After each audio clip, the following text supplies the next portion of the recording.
Social মিডিয়ায় একটি খবর ব্যাপকভাবে প্রচারিত হচ্ছে যে চরম ইসলাম বিদ্বেষী সৈয়দ জামিল আহমদকে শিল্পকলা একাডেমিতে মহাপরিচালক হিসেবে বাছাই করেছেন নাকি মাননীয় আইন উপদেষ্টা আসিফ নজরুল সাহেব। তিনি তাকে উজ্জীবিত করেছেন এই পদে যোগদান করার জন্য। ঘটনা যদি সত্য হয় তাহলে আসিফ নজরুল সাহেব এই ব্যক্তির ইসলাম বিদ্বেষী বক্তব্যের দায় এড়াতে পারেন না। জনাব আসিফ নজরুল স্যার, বিগত 15 বছর যাবৎ আপনি স্বৈরাচারের বিরুদ্ধে বড় ধরনের ভূমিকা রেখেছেন, বাক স্বাধীনতার পক্ষে কথা বলেছেন, গণতন্ত্রের পক্ষে কথা বলেছেন, যার কারণে ইসলামপ্রিয় জনতা আপনাকে অনেক বেশি ভালোবাসে। আপনি নিজে দেখেছেন বিগত 15 বছর যাবৎ ইসলামী সংগঠন, ইসলামী ব্যক্তি, আলেমদের উপরে কি জুলুম অত্যাচার এই ফ্যাসিবাদী শক্তি করেছিল এবং নিরীহ আলেমদেরকে ফাঁসি দিয়েছে। কোনো ইসলামপন্থী ঘরে থাকতে পারেনি। সেই পতিত স্বৈরাচার যারা পালিয়ে গিয়েছে, আপনি তাদের দোসরদেরকে কোন কারণে গুরুত্বপূর্ণ পদে বাছাই করছেন? আপনার পছন্দের এই ব্যক্তি মন্তব্য করেছে 2024 সালে মেয়েরা কেন বোরকা পরবে, অথচ আপনি তো জানেন পর্দা ইসলামের গুরুত্বপূর্ণ ফরজ।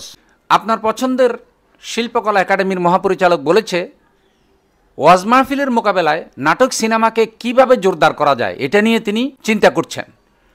সামনে ওয়াজের মৌসুম আসতেছে, এখন এদেশের আলেমদের সাথে, ওয়াইজিনদের সাথে, বক্তাদের সাথে নাট্যকর্মীদের বাদানুবাদ লাগিয়ে দেওয়ার তিনি কি সূত্র তালাশ করছেন না? ইসলামপন্থীরা এমনিই বড় মজলুম, ফ্যাসিবাদী শক্তি সবচাইতে বেশি জুলুম করেছে ইসলামপন্থীদের উপর। আবার যদি রাষ্ট্রের গুরুত্বপূর্ণ পদে এইসব চরম ইসলাম বিদ্বেষী নাস্তিকদের দোসরদেরকে যদি নিয়োগ দেওয়া হয়, তাহলে ছাত্র জনতার বিপ্লবের যে সুফল সেটা পাওয়া কি কঠিন হবে না? আপনি মাননীয় আইন উপদেষ্টা, আপনি বলুন তো, ইসলামের গুরুত্বপূর্ণ বিধান এবং ধর্মপ্রচার ওয়াজ মাহফিল সম্পর্কে শিল্পকলা একাডেমির মহাপরিচালক যে ধৃষ্টতাপূর্ণ মন্তব্য করেছে তা কি বৈষম্য নয়? ইসলামের সাথে, আলেমদের সাথে এটা কি বৈষম্য নয়? বৈষম্য বিরোধী আন্দোলনের বিরুদ্ধে এটা কি বক্তৃতা নয়? দ্রুত সতর্ক হন, সাবধান হন এবং এইসব চরম বিশৃঙ্খলাকারীদেরকে এইসব গুরুত্বপূর্ণ পদ থেকে সরিয়ে দেন।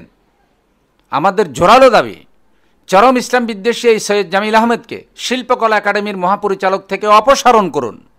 তা না হলে যে কোনো সময় তারা ষড়যন্ত্র করে এই অন্তর্বর্তীকালীন সরকারকে ব্যর্থ করে দিতে পারে। স্বৈরাচারের দোসররা কিন্তু রাষ্ট্রের রন্ধ্রে রন্ধ্রে পরতে পরতে বিরাজমান। সুতরাং তাদেরকে যদি ওইসব গুরুত্বপূর্ণ পদ থেকে সরিয়ে ফ্যাসিবাদী শক্তির বিরুদ্ধের লোকদেরকে যদি নিয়োগ দিতে না পারেন, তাহলে কিন্তু আপনাদের স্বপ্নও ব্যর্থ হয়ে যাবে। বিষয়টা কিন্তু খুবই জরুরি। অতএব সতর্ক হন, সাবধান হন।